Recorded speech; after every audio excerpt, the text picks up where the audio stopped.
whole thing. It was private, Annual Passholder, Soundstational Summer. That's incredible. Well, thank you so much for joining us this evening. We have a special surprise for each and every one of you. Three creative geniuses are here with us tonight. And before I get started with that, we have some stuff to go through. So again, they're three key creative geniuses that are part of Mickey Soundsational Parade. They are part of making it. They're the ones that made it. They are the ideas. I love them so much. They're great individuals. And if you have any questions you'd like to ask them after this panel discussion, please do so. Think of those questions. We'll be taking those questions in the back, and I'll be moderating those as well. But right now, it is my pleasure to introduce, ladies and gentlemen, please welcome our directors, Jody Daly and Kevin Kidney.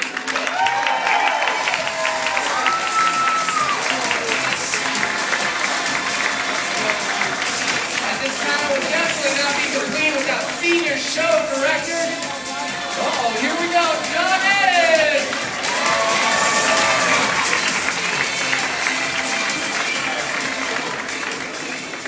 Wow.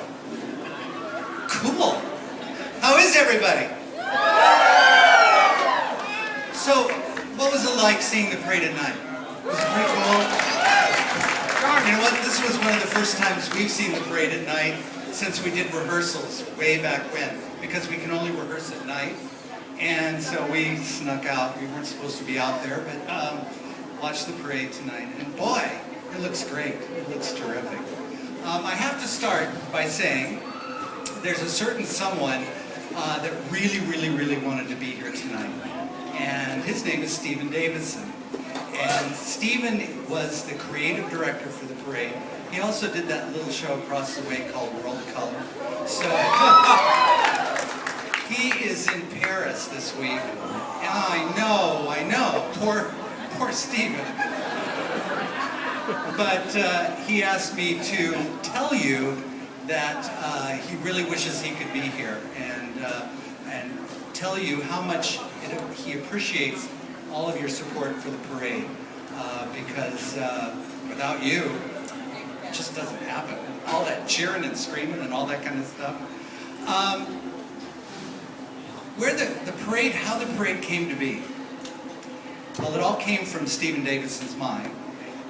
He came to me as a show director here at Disneyland and said, I want to do a new parade, and I want it to be all about music, and I want it to be all about rhythm. And I think he pretty much accomplished that with the actual parade. He wanted a different sound in each of the units, and he wanted a different feel, and he wanted actually, if you notice, each one of the units has a completely different sound. Whether it's the drums in the opening unit or the cymbals in the Aladdin unit. And so each unit had its own particular sound, and which also helped with the choreography as we were putting the parade together. But you know what? I want these guys to talk. As our art directors, tell me a little bit about yourselves. Well, hi everybody. I'm glad you all came. My name is Kevin Kidney, and this is Jody Daly. Shall I just talk about us?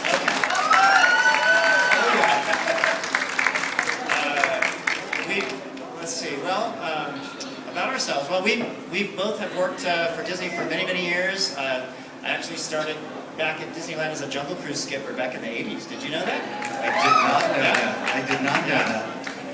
But anyway, I've been with the art department. I started in the mid-'80s, and I think I started the same year as Michael Eisner started with the company. I really did. What happened to him? I don't know. I actually outlasted him, believe it or not. You did? Yeah, I was here longer than Michael Eisner. But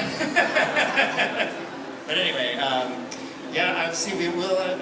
Over the years, I got to work on the Party Grab Parade. Remember that? Absolutely. Was one of the designers on that. The original Fantasmic. The Lion King Parade. Jody was one of the art directors for the Mulan Parade. Hercules Parade. And Jody is the designer of the Pixar Play Parade over at California Adventure. So we have a long history with Disney Entertainment, and then we do a lot of other stuff too, illustrations and merchandise and all that jazz. But it was extremely exciting when, as you said, when Steve Davison invited us to be a part of this parade. And when we first went to the first meeting, we knew that the parade was going to be called Soundsational. That was already a given. I think they'd already run the word legal process, and Soundsational wasn't taken yet. So they It's the only name. after about 50 names. And then the only other thing that Steven was really set on was that Mickey was going to play the drums.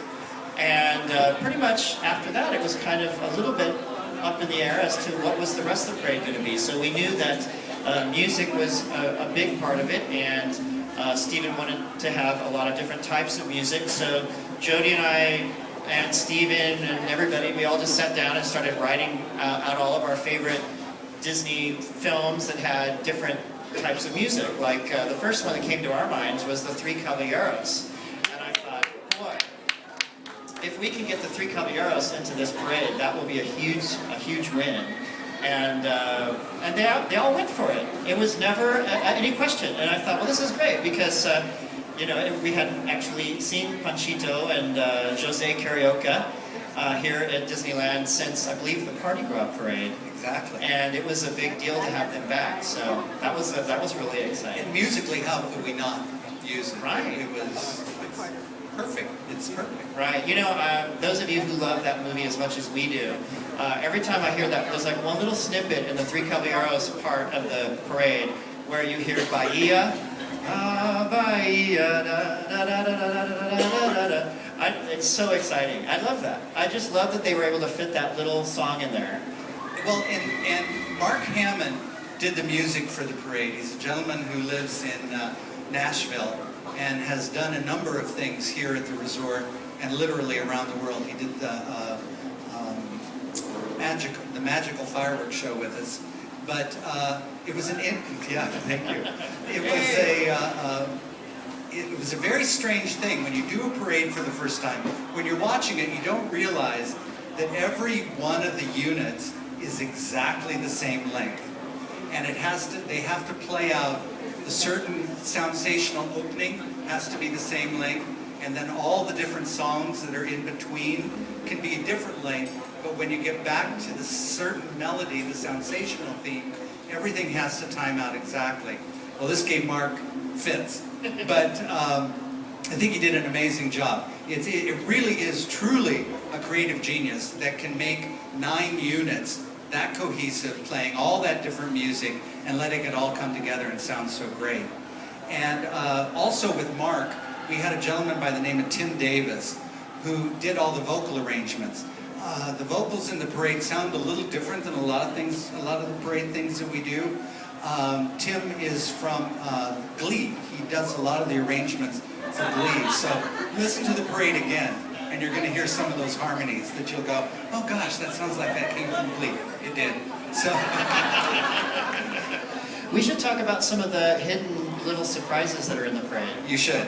You should. There are a lot of, actually, I hate to announce this, but, we actually steered clear of doing hidden Mickeys because we thought hidden Mickeys, everybody does hidden Mickeys.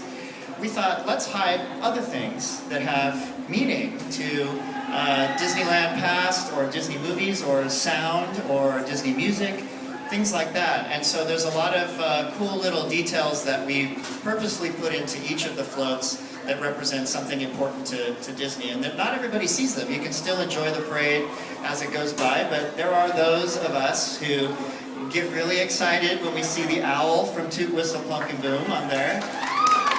Or, as the younger people say, it's the sing-along owl.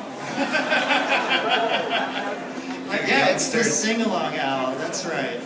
But yes, Professor Owl is on there, and the Canary Sisters, the 3 little backup birds that are doing their thing on there.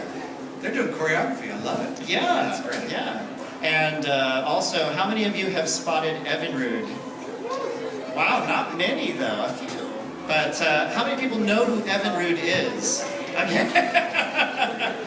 Well, Okay, a few more, a couple more. Well, those of us of a certain age, when I was, I think, 11 or 12, The Rescuers came out, and that was like my film, you know, because I was alert enough to understand that this new movie was coming out, and it actually, The Rescuers came out the same year as Star Wars, by the way, 1977. But you know, while all my other friends were all into Star Wars, I was into The Rescuers. So I was all about Bernard and Bianca and Orville the Albatross. But yes, anyway, the reason that we did hide Evinrude in the Princess Tiana, Princess and the Frog float was we were trying to think of little characters to hide, just to kind of pepper the you know, just to put little interest here and there. And Jody and I were actually having dinner one night and talking about the Tiana float. Kind of reminded us of The Rescuers a little bit, because there was this swamp and there was this big steamboat, and we were just kind of joking, saying, what if this was another universe and we were actually designing this huge Rescuers float? And so then we just started laughing that, what if we tried to get Evinrude in there? And so we actually built him, that little Evinrude that you see on the float, I actually handmade him. He's made out of wood. And he's got little plastic wings and some little hair and a little mustache made out of some foam. And anyway, we weren't so sure that Stephen would go for it, because, you know, you never know. And so we thought he might go for it if he sees it's already done. And working and flying and doing the whole thing. Already done. So we made it, and then we took a picture of it, and Stephen was in Japan, I think. And I emailed him in the middle of the night and said, can we put this in the float? We think it's funny. And he wrote back and he was like, that's hilarious. Yes, we've got to put that in. So the one reason that we also love having Evinrude there is because he's our little homage to Jimmy McDonald, who was the sound effects wizard at the Walt Disney Studios for many, many years. And he actually came out of retirement to do Evinrude's buzz for The Rescuers. So we love that there's a little sound effects tribute there. So, I know there's a few other things on the Princess float. Don't you have some things kind of hidden away in there? On the Princess float, yeah. Let's see, we have, Flora, Fauna, and Merryweather are up there near the top of one of the towers. There is Mrs. Potts is hidden there. Jock, the Cinderella's mouse friend Jock, is in the wishing well. That's the one I like. Pascal from Princess, my mind is buzzing. Tango, thank you. He's on there as well. So there's a lot of little critters hidden away, yeah. It's great, it's great. It was so fun when we were actually rehearsing the parade. I was supposed to be watching the performers and listening for music and all of that. Couldn't keep my eyes off of Evinrude. It was just like, that is so cool when it would go by. It was really cool. Speaking of rehearsals, sometimes people ask us, so how do I get into a parade? What do you do to get into a parade? For Soundsational, we had 1,000 people show up to be performers in the parade. The parade actually, the number of performers in the parade every day is 92. And about 180, I think it's 184 people know roles in the parade because we can't work people 7 days a week. And some of my favorites I would love to, but basically there's a lot of people and the talent is so high. I'm constantly amazed by our parade performers, and I'm actually giving them a shout out because I just think they're amazing. Please. While talking about those performers, other unsung heroes in the parade are our choreographers. Tracy Hallis, who does a lot of choreography here at the resort and has worked with me literally around the world, did a lot of the choreography. We actually divided this between Tracy and a gentleman by the name of Josh Horner. And Josh was new to parades, and he found it very interesting that choreography has to keep moving and moving and moving, and it doesn't stop. And it was another learning experience for him. But actually, during the parade, once the choreography had been taught, Josh got a judge on Dancing with the Stars in Australia. He's from Australia. So he's on the way up. Look for Josh Horner somewhere. He's really going to be going there. So. You should maybe mention Marina. Oh, Marina Rana, costumer.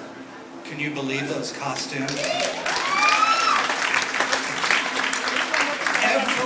Every time we would go to a costume fitting, I think my eyes would just bug out. The first time I saw the headdresses for what we call the water girls, those big headdresses, oh my gosh, I thought that was so cool. And then out walks one of the models in the pinata girl, looking just like a pinata, and it was so cool. And then your pinata that you have on the float, they're very similar, so that was very cool. I remember the first time that Marina, she was very worried about showing the girls' dresses for the princess unit, which I can't imagine that she would be. She was afraid they were going to be too big. Every girl that tried them on was like, I feel like a princess. I want to wear this. So congrats to Marina. She just did an amazing job. And she's worked with Steven and a lot of other Disney directors in Tokyo and here and Hong Kong and Walt Disney World. So her stuff is amazing. I know what I wanted to ask you. Did you know that I choreographed Party Girl? No, I did not. Wow. I didn't know until right now that that's so weird. We must while we chat here for a second. You know, Disneyland is a big place. That's true. That's true. So, how cool. I love that. I was sculpting. I was behind the scenes back then. I love it. I love it. So, do you guys have any questions for us? Anything you want to know? Anything? Yes, ma'am.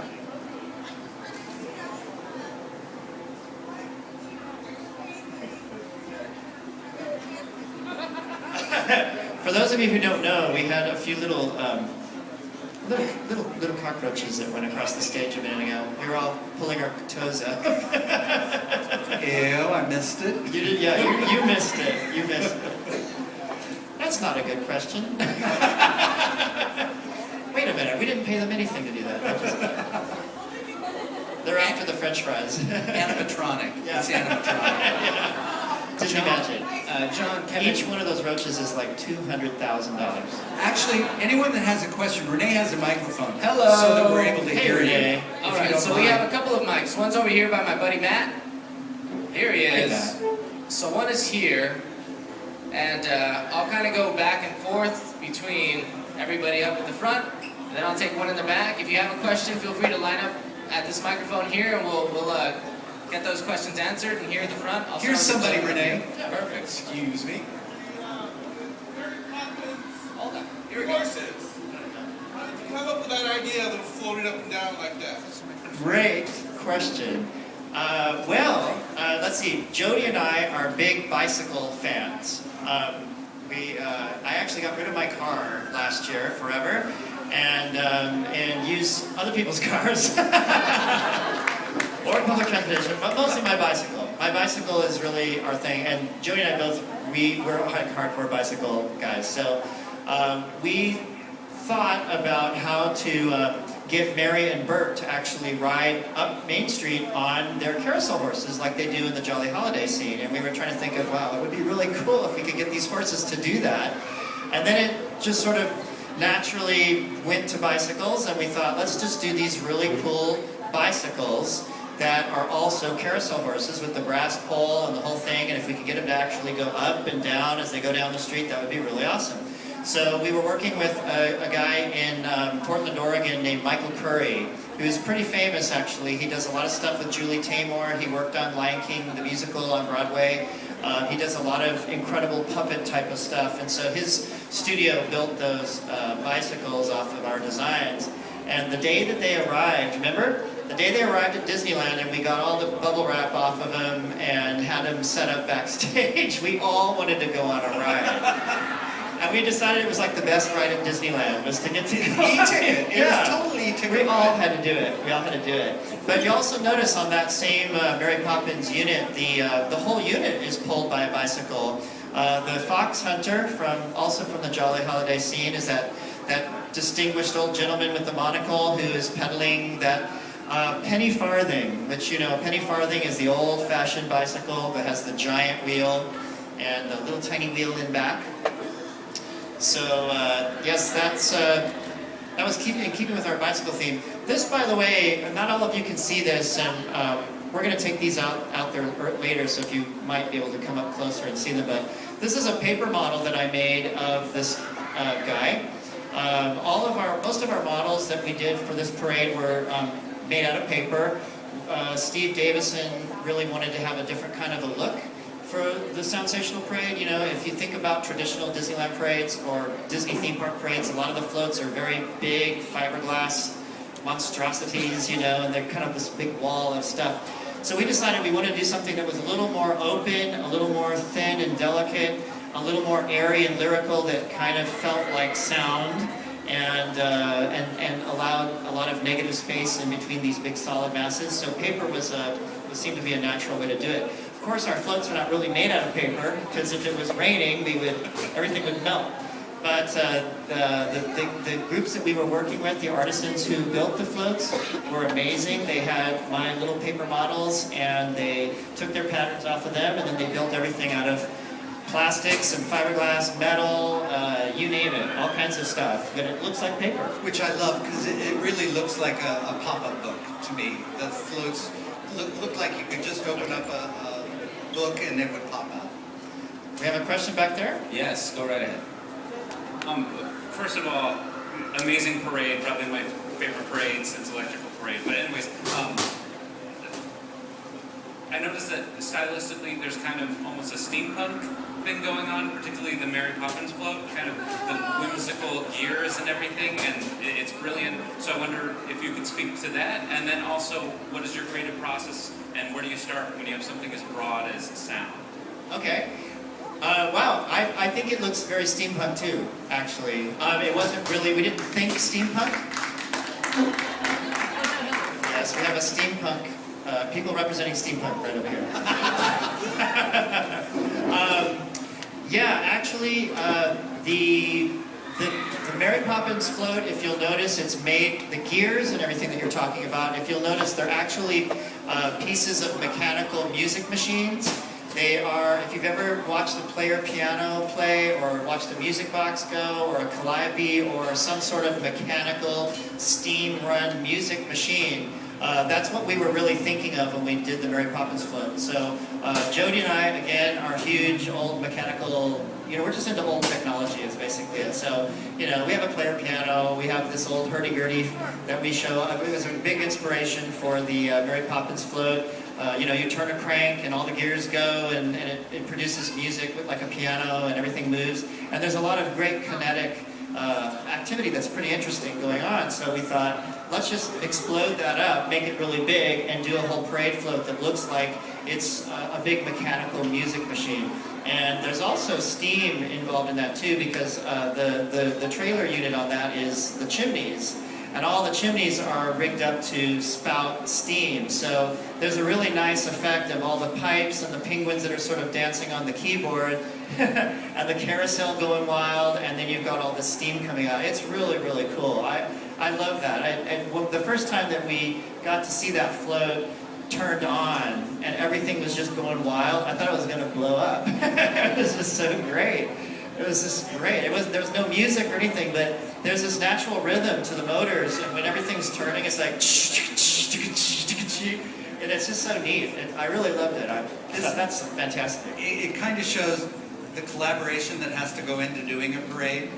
What comes first? The music, the floats, the costumes. It's a collaborative effort, because I know with the Poppins unit, we kept seeing the float as it was progressing, and we would talk to Mark Hammond about musically what we would do, and it just started to merge.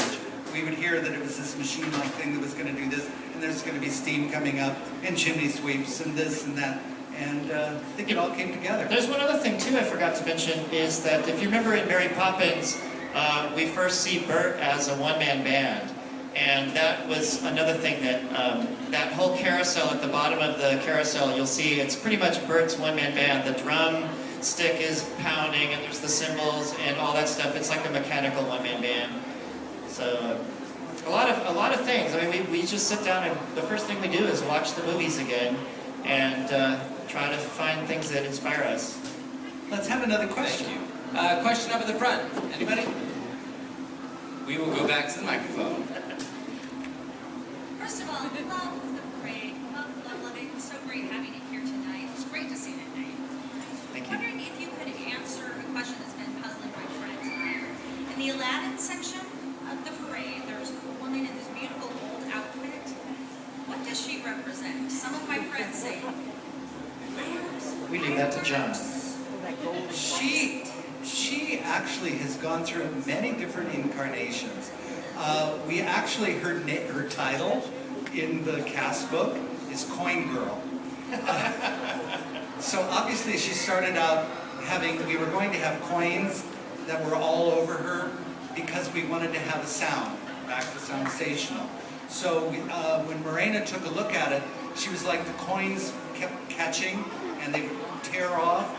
So we just decided to make it look like that it could be almost like a harp. When she turns, everything goes out. But her real name is Coin Girl. Don't know why we didn't ever change it, but that's what she's there for. Thank you. She's pretty cool though. She's very cool. Look at her nails. Yeah, Very cool. She looks dangerous. Yeah. And next question. Forgive me if you've already answered this, but I was wondering, how did you become an Imagineer? Us? Well, you know what? We're actually not Imagineers by the official Disney Imagineering bestowment of the title of Imagineer. Jody and I both started out as designers here in entertainment, which, you know, we designed a lot of parades and shows, as we said, and did a lot of things like that for many years. And then, gosh, I mean, as far as starting, I just applied when I was really young. I had my portfolio, and that kind of an answer. I was a puppeteer. I was a really weird kid, you know. I did puppets and stuff, and so there was a. Thank you. Yay for puppets. It's our puppet coalition right here. Steampunk puppets, and yeah, you guys should meet. Do you remember Claire Graham? Anybody remember Absolutely. Claire Graham? Claire Graham is a name that actually should be pretty legendary to Disneyland. He started the entertainment art department back in the 70s. He was a designer who worked on the America on Parade, if you remember that, during our bicentennial year, which was an incredible parade and one of our favorites, and also a huge, you may notice a lot of similarities between that parade and Soundsational design-wise. We were really heavily influenced by the models for that parade. So anyway, Claire was my boss, and my first boss at Disney after I left Jungle Cruise with my portfolio from college and all my scene design and all my puppets and all my weird stuff. And I got hired right away, which was great. So that launched about a 14-year career here at Disneyland as a designer. And then in the, late 90s, I guess, I transferred up to consumer products.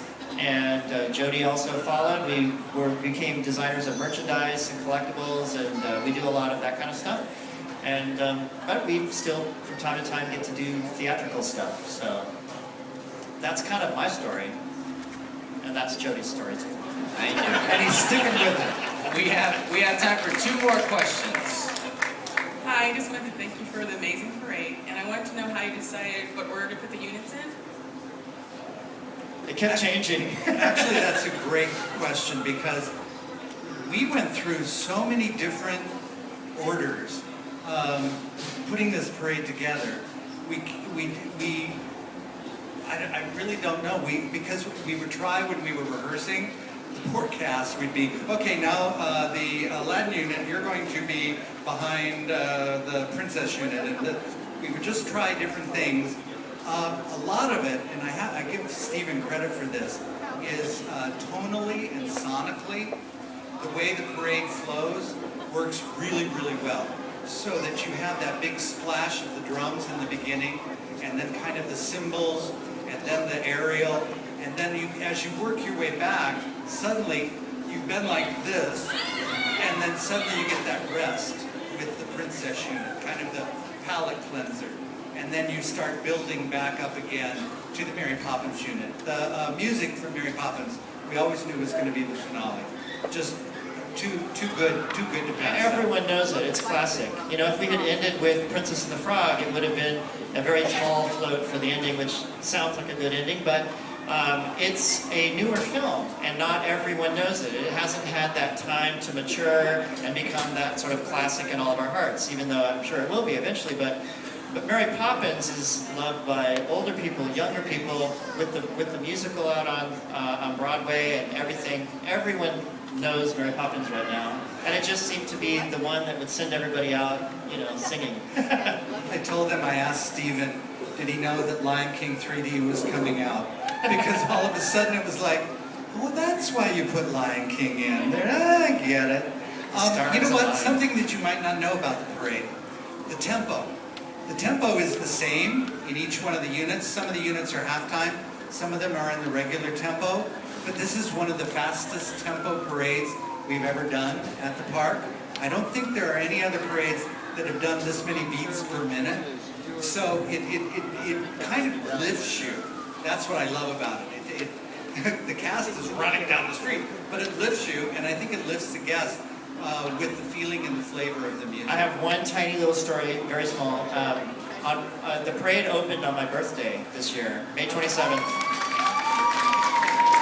Speaking of the tempo, I woke up that morning and I was very excited because the parade was opening and it was going to be the first one. The press was all there. My parents were in town. We were all going to Disneyland that afternoon to see the parade. And I got a little text from Steven on my phone and it said, "Happy birthday. We have a special surprise for you. If you can arrive at Disneyland a few hours early, we're putting you in the parade." So I had never got to do that before, and I got to be a chimney sweep in the very first performance of Soundsational. But you got to remember, without any rehearsal, with no costume fitting, with nothing. So I just showed up, and you know they made me a chimney sweep, and I put way too much of that black soot all over my face. I just was like complete black face. It was terrible. They're like, "You've got to wipe a lot of that off." And I didn't know. And then I got out there, and of course it's like summer. It was really hot, and you're wearing all those layers. There's a coat, a scarf, a hat, and you're in the broad daylight, and you've got a broom, and you're like, step in time, and the whole thing. And by the time we stepped off at Small World, by the time we got to the castle, I was done. I was so exhausted. I was completely, it's like I had aerobics. You know what? When he hit the cameras down at the end of Main Street, he came alive again.